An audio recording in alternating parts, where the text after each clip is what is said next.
Suami isteri bersama tapi suami pancut di luar pula dah.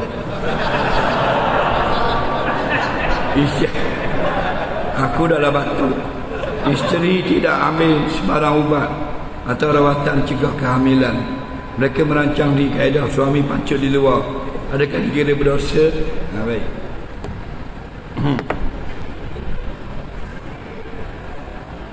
Pasangan suami isteri yang halal, mereka merancang anak kelahiran, merancang keluarga lah orang panggil, dengan suami tidak melepaskan maninya di dalam rahim. Faham lagi?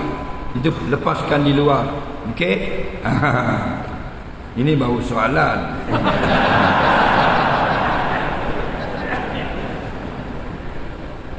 Dengar baik-baik ya. Ulama sudah beri fatwa dalam kitab-kitab turah lama atau kitab-kitab baru. Dalam kitab-kitab baru, siapa yang rajin nak rojak, banyak panjang ceritanya dalam bab ni. Kitab bernama Al-Mufassal fi Ahkamil Mar'ah, karangan Dr. Abdul Karim Zaidan. Okey, tesis beliau 9 juzuk. Okey, semua bab perempuan, bab makeup, bab pakai blusher, bab pakai gincu, bab kuku, bab habis bab pakai, bab jalan, bab goyang, bab gelek punggung, habis hukum bab perempuan. Nah, solat perempuan, sujud perempuan, zakat perempuan, semua perempuan. Okey?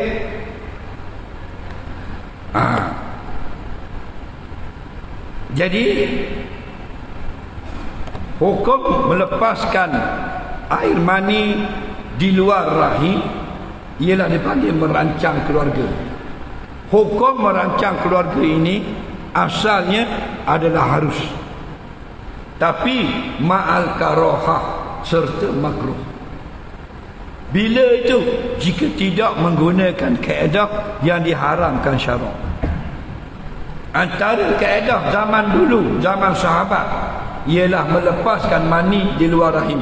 Sebahagian sahabat radhiyallahu anhum mengamalkan cara ini. Kerana itu tidak ada ulama mengatakan haram. Okey? Zaman dulu. Okey? Zaman kita moden, guna kondom. Guna apa lagi? Macam-macam lah. Boleh, silakan. Tapi syarat dua. Yang pertama, hendaklah dengan kaedah yang tidak diharamkan syarak. Contoh kaedah yang diharamkan syarak ialah dia membuang rahim tanpa uzur syar'i, haram. Dan hendaklah yang melakukan penjarakan anak ini bukan kerana bimbangkan rezeki. Kalau kerana rezeki, syirik kepada Allah. Hati-hatilah. Dan kenapa pula makruh? Kerana sunnah Nabi nak anak yang ramai. Sebab Nabi sebut dalam hadis, inkahul waluda, kawinlah perempuan yang banyak beranak.